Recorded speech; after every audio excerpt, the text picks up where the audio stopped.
Welcome to Audiobook Heaven.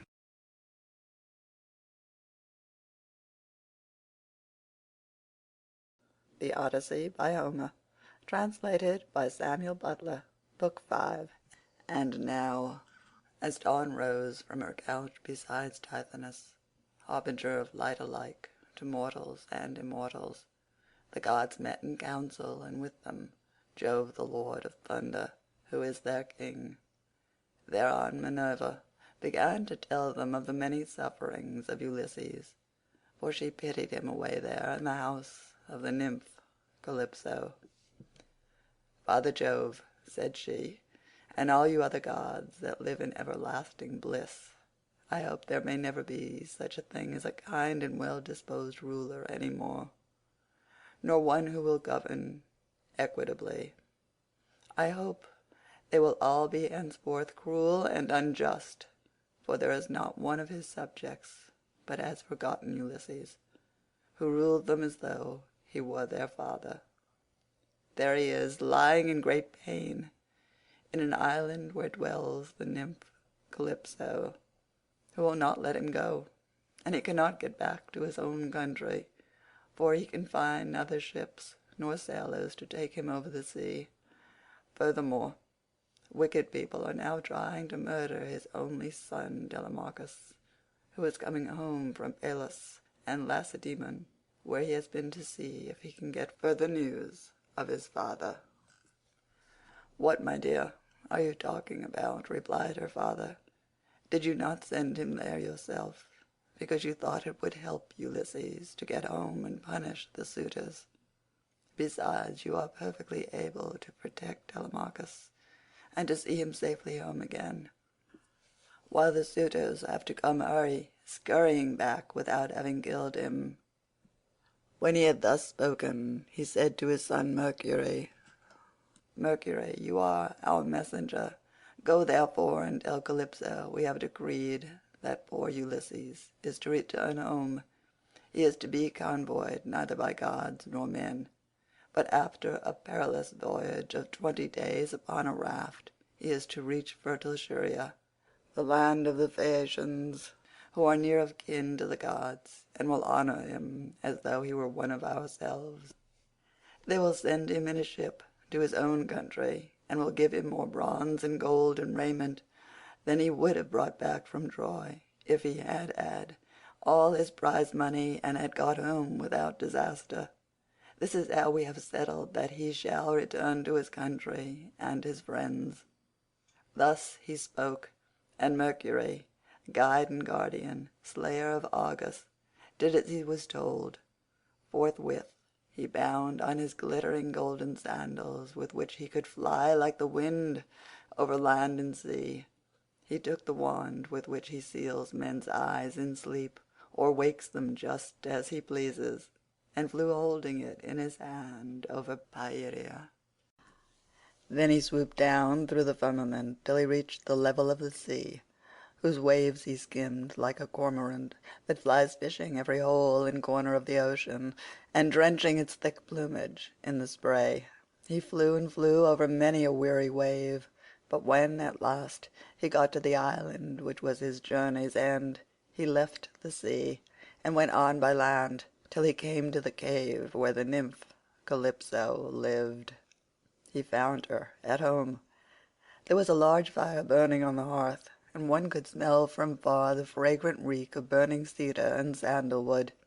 As for herself, she was busy at her loom, shooting her golden shuttle through the warp and singing beautifully.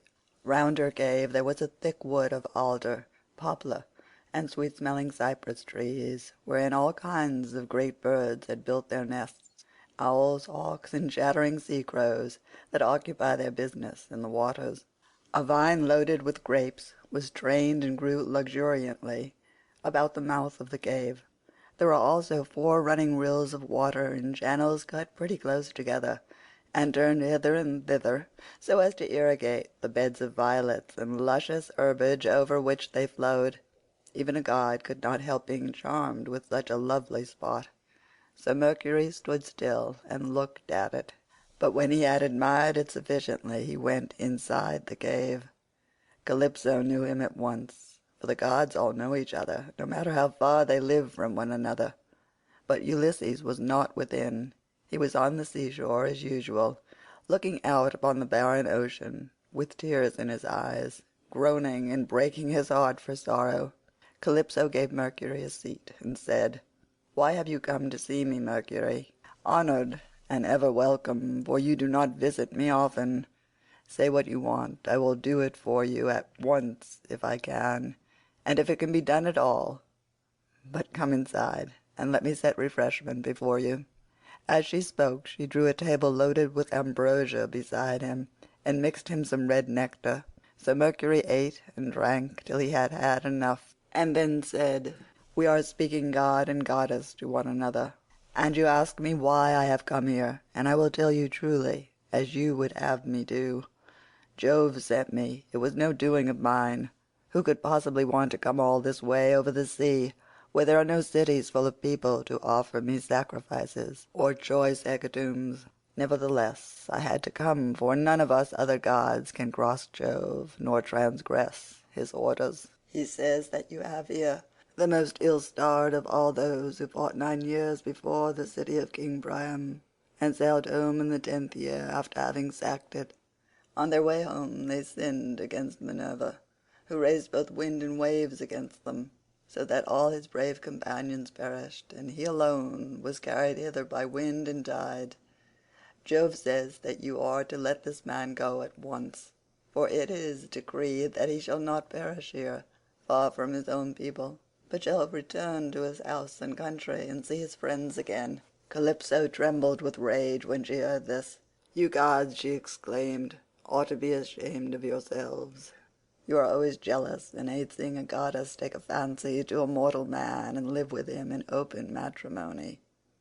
So when rosy-fingered Dawn made love to Orion, you precious gods were all of you furious till Diana went and killed him in Ortygia. So again when Ceres fell in love with Iasion and yielded to him in a thrice-ploughed fallow field, Jove came to hear of it before so long and killed Iasion with his thunderbolts. And now you are angry with me too, because I have a man here. I found the poor creature sitting all alone astride of a keel, for Jove had struck his ship with lightning and sunk it in mid-ocean, so that all his crew were drowned, while he himself was driven by wind and waves on to my island. I got fond of him and cherished him, and had set my heart on making him immortal, so that he should never grow old all his days. Still I cannot cross Jove, nor bring his counsels to nothing. Therefore, if he insists upon it, let the man go beyond the seas again.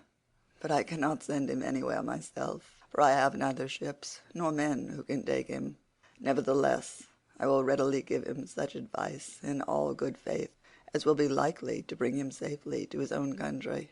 "Then send him away," said Mercury, "or Jove will be angry with you and punish you." On this he took his leave, and Calypso went out to look for Ulysses, for she had heard Jove's message.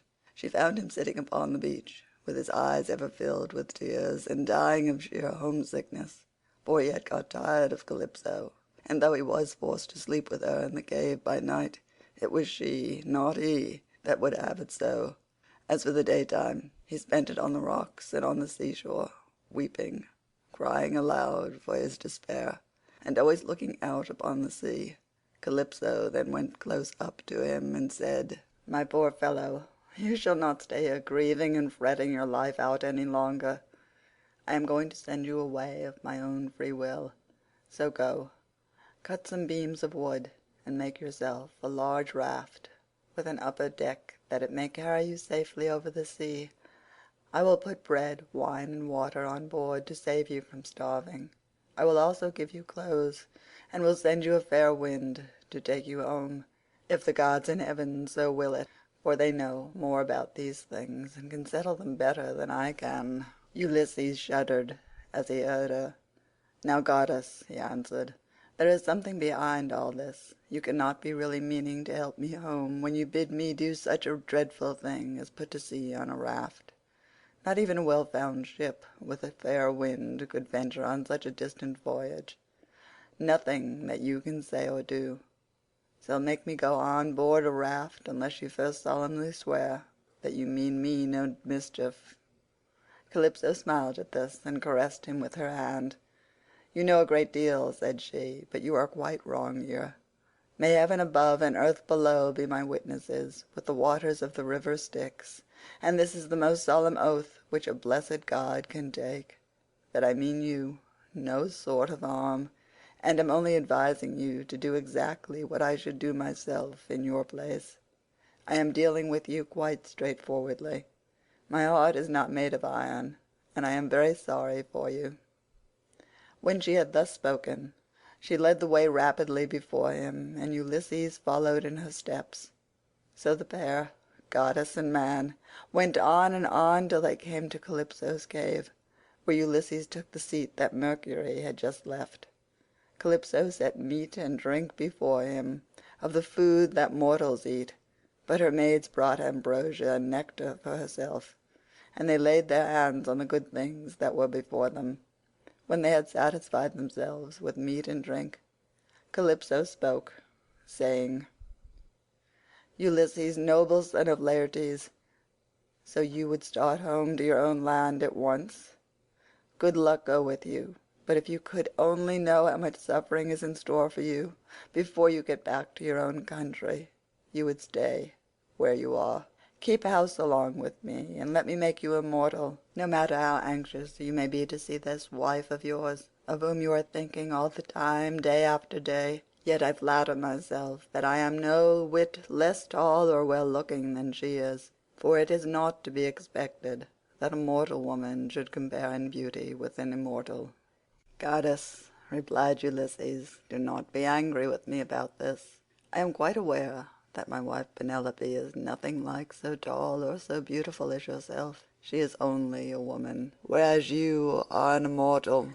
Nevertheless, I want to get home, and can think of nothing else. If some god wrecks me when I am on the sea, I will bear it and make the best of it. I have had infinite trouble both by land and sea already, so let this go with the rest." Presently the sun set, and it became dark, whereon the pair retired into the inner part of the cave and went to bed. When the child of morning, rosy-fingered Dawn, appeared, Ulysses put on his shirt and cloak, while the goddess wore a dress of a light gossamer fabric, very fine and graceful, with a beautiful golden girdle about her waist and a veil to cover her head. She at once set herself to think how she could speed Ulysses on his way, so she gave him a great bronze axe that suited his hands. It was sharpened on both sides and had a beautiful olive wood handle fitted firmly on to it. She also gave him a sharp adze, and then led the way to the far end of the island where the largest trees grow, alder, poplar, and pine, that reach the sky, very dry and well seasoned, so as to sail light for him in the water. Then, when she had shown him where the best trees grow, Calypso went home, leaving him to cut them, which he soon finished doing.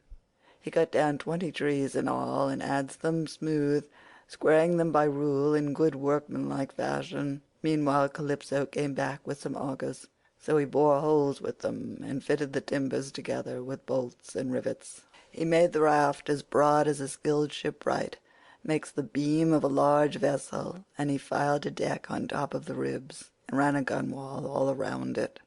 He also made a mast of yardarm and a rudder to steer with. He fenced the raft all round with wicker hurdles as a protection against the waves, and then he threw on a quantity of wood. By and by Calypso brought him some linen to make the sails, and he made these too excellently, making them fast with braces and sheets. Last of all, with the help of levers, he drew the raft down into the water. In 4 days he had completed the whole work, and on the 5th Calypso sent him from the island. After washing him and giving him some clean clothes, she gave him a goatskin full of black wine, and another larger one of water. She also gave him a wallet full of provisions, and found him much good meat.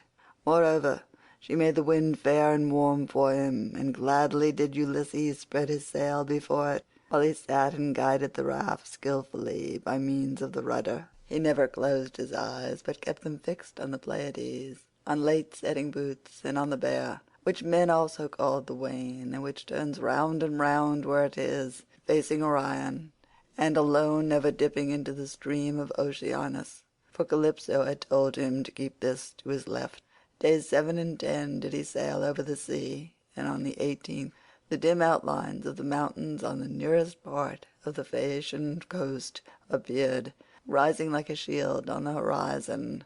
But King Neptune, who was returning from the Ethiopians, caught sight of Ulysses a long way off. From the mountains of the Solymi he could see him sailing upon the sea, and it made him very angry. So he wagged his head and muttered to himself, saying, "Heavens, so the gods have been changing their minds about Ulysses while I was away in Ethiopia, and now he is close to the land of the Phaeacians, where it is decreed that he shall escape from the calamities that have befallen him, till he shall have plenty of hardship yet before he has done with it." Thereon he gathered his clouds together, grasped his trident, stirred it round in the sea, and roused the rage of every wind that blows till earth, sea, and sky were hidden in cloud, and night sprang forth out of the heavens.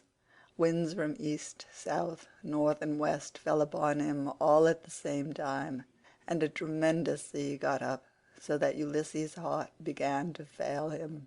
"Alas," he said to himself in his dismay, "whatever will become of me? I am afraid Calypso was right when she said I should have trouble by sea before I got back home. It is all coming true. How black is Jove making heaven with his clouds, and what a sea the winds are raising from every quarter at once. I am now safe to perish. Blessed and thrice blessed were those Danaans who fell before Troy in the cause of the sons of Atreus. Would that had been killed on the day when the Trojans were pressing me so sorely about the dead body of Achilles, for then I should have had due burial, and the Achaeans would have honoured my name. But now it seems that I shall come to a most pitiable end." As he spoke, a sea broke over him with such terrific fury that the raft reeled again, and he was carried overboard a long way off. He let go the helm, and the force of the hurricane was so great that it broke the mast halfway up, and both sail and yard went over into the sea. For a long time Ulysses was under water, and it was all he could do to rise to the surface again, for the clothes Calypso had given him weighed him down. But at last he got his head above water and spat out the bitter brine that was running down his face in streams. In spite of all this, however, he did not lose sight of his raft, but swam as fast as he could towards it, got hold of it, and climbed on board again so as to escape drowning. The sea took the raft and tossed it about as autumn winds whirl thistle down round and round upon a road. It was as though the south, north, east, and west winds were all playing battledore and shuttlecock with it at once. When he was in this plight, Ino, daughter of Cadmus, also called Leucothea, saw him. She had formerly been a mere mortal, but had been since raised to the rank of a marine goddess. Seeing in what great distress Ulysses now was, she had compassion upon him, and rising like a seagull from the waves, took her seat upon the raft.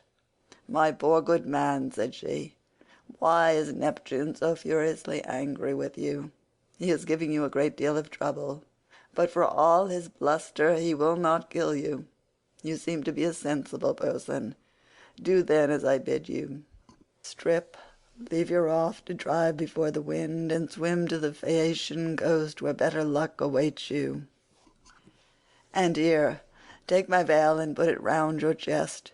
It is enchanted, and you can come to no harm so long as you wear it. As soon as you touch land, take it off. Throw it back as far as you can into the sea, and then go away again." With these words she took off her veil and gave it to him.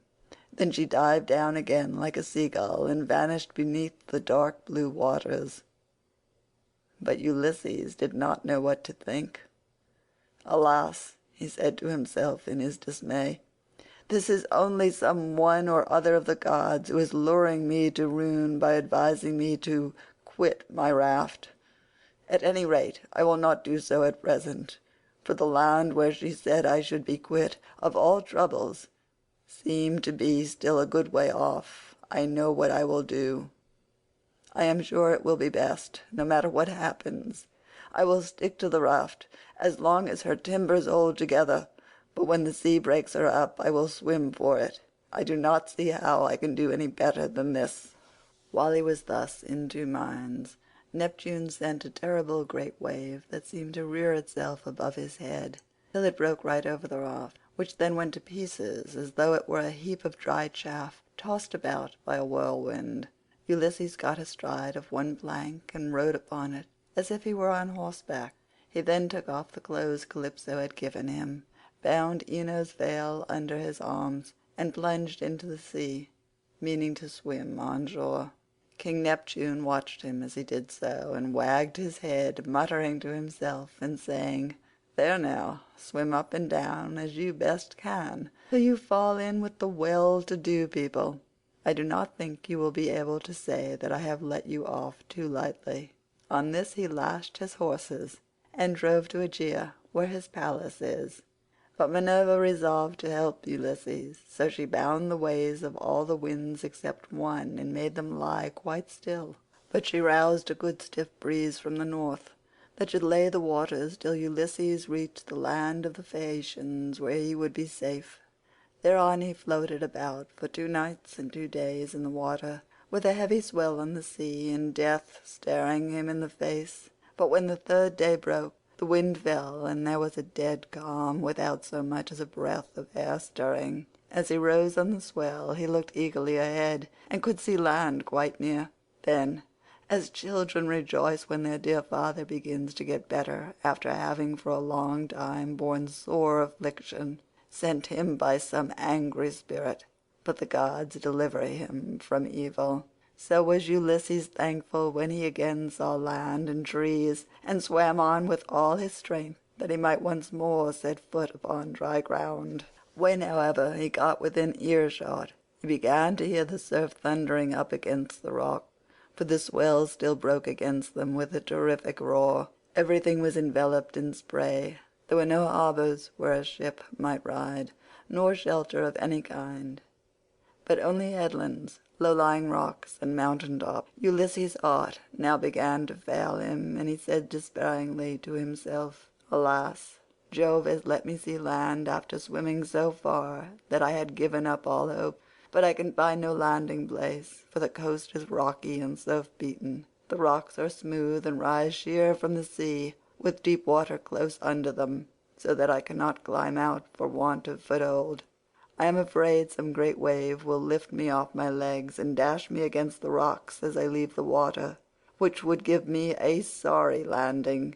If, on the other hand, I swam further in search of some shelving beach or harbour, a hurricane may carry me out to sea again, sorely against my will, or heaven may send some great monster of the deep to attack me, for Amphitrite breeds many such, and I know that Neptune is very angry with me." While he was thus in two minds, a wave caught him and took him with such force against the rocks that he would have been smashed and torn to pieces if Minerva had not shown him what to do.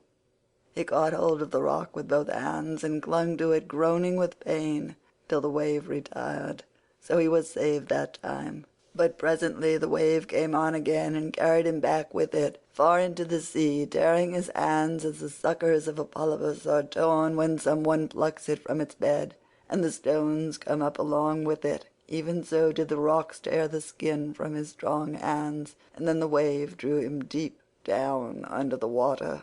Here poor Ulysses would have certainly perished, even in spite of his own destiny, if Minerva had not helped him to keep his wits about him. He swam seaward again, beyond reach of the surf that was beating against the land, and at the same time he kept looking towards the shore to see if he could find some haven, or a spit that should take the waves aslant. By and by, as he swam on, he came to the mouth of a river, and here he thought would be the best place, for there were no rocks, and it afforded shelter from the wind. He felt that there was a current, so he prayed inwardly and said, "Hear me, O king, whoever you may be, and save me from the anger of the sea god Neptune, for I approach you prayerfully. Anyone who has lost his way has at all times a claim even upon the gods. Wherefore in my distress I draw near to your stream and cling to the knees of your river bed. Have mercy upon me, O king, for I declare myself your suppliant." Then the god stayed his stream and stilled the waves, making all calm before him, and bringing him safely into the mouth of the river. Here at last Ulysses' knees and strong hands failed him, for the sea had completely broken him. His body was all swollen, and his mouth and nostrils ran down like a river of sea water, so that he could neither breathe nor speak, and lay swooning with sheer exhaustion. Presently, when he got his breath and came to himself again, he took off a scarf that Ino had given him and threw it back into the salt stream of the river, whereon Ino received it into her hands from the wave that bore it towards her. Then he left the river, laid himself down among the rushes, and kissed the bounteous earth. "Alas!" he cried to himself in his dismay, "whatever will become of me, and how is it all to end? If I stay here upon the river bed through the long watches of the night, I am so exhausted that the bitter cold and damp may make an end of me, for towards sunrise there will be a keen wind blowing from off the river. If on the other hand I climb the hillside, find shelter in the woods, and sleep in some thicket, I may escape the cold and have a good night's rest, but some savage beast may take advantage of me and devour me." In the end he deemed it best to take to the woods, and he found one upon some high ground not far from the water. There he crept beneath 2 shoots of olive that grew from a single stalk, the one an ungrafted sucker, while the other had been grafted. No wind, however squally, could break through the cover they afforded, nor could the sun's rays pierce them, nor the rain get through them, so closely did they grow into one another. Ulysses crept under these and began to make himself a bed to lie on, for there was a great litter of dead leaves lying about, enough to make a covering for 2 or 3 men even in hard winter weather. He was glad enough to see this, so he laid himself down and heaped the leaves all round him. Then, as one who lives alone in the country, far from any neighbour, hides a brand as fire seed in the ashes to save himself from having to get a light elsewhere, even so did Ulysses cover himself up with leaves, and Minerva shed a sweet sleep upon his eyes, closed his eyelids, and made him lose all memories of his sorrows. End of Book 5.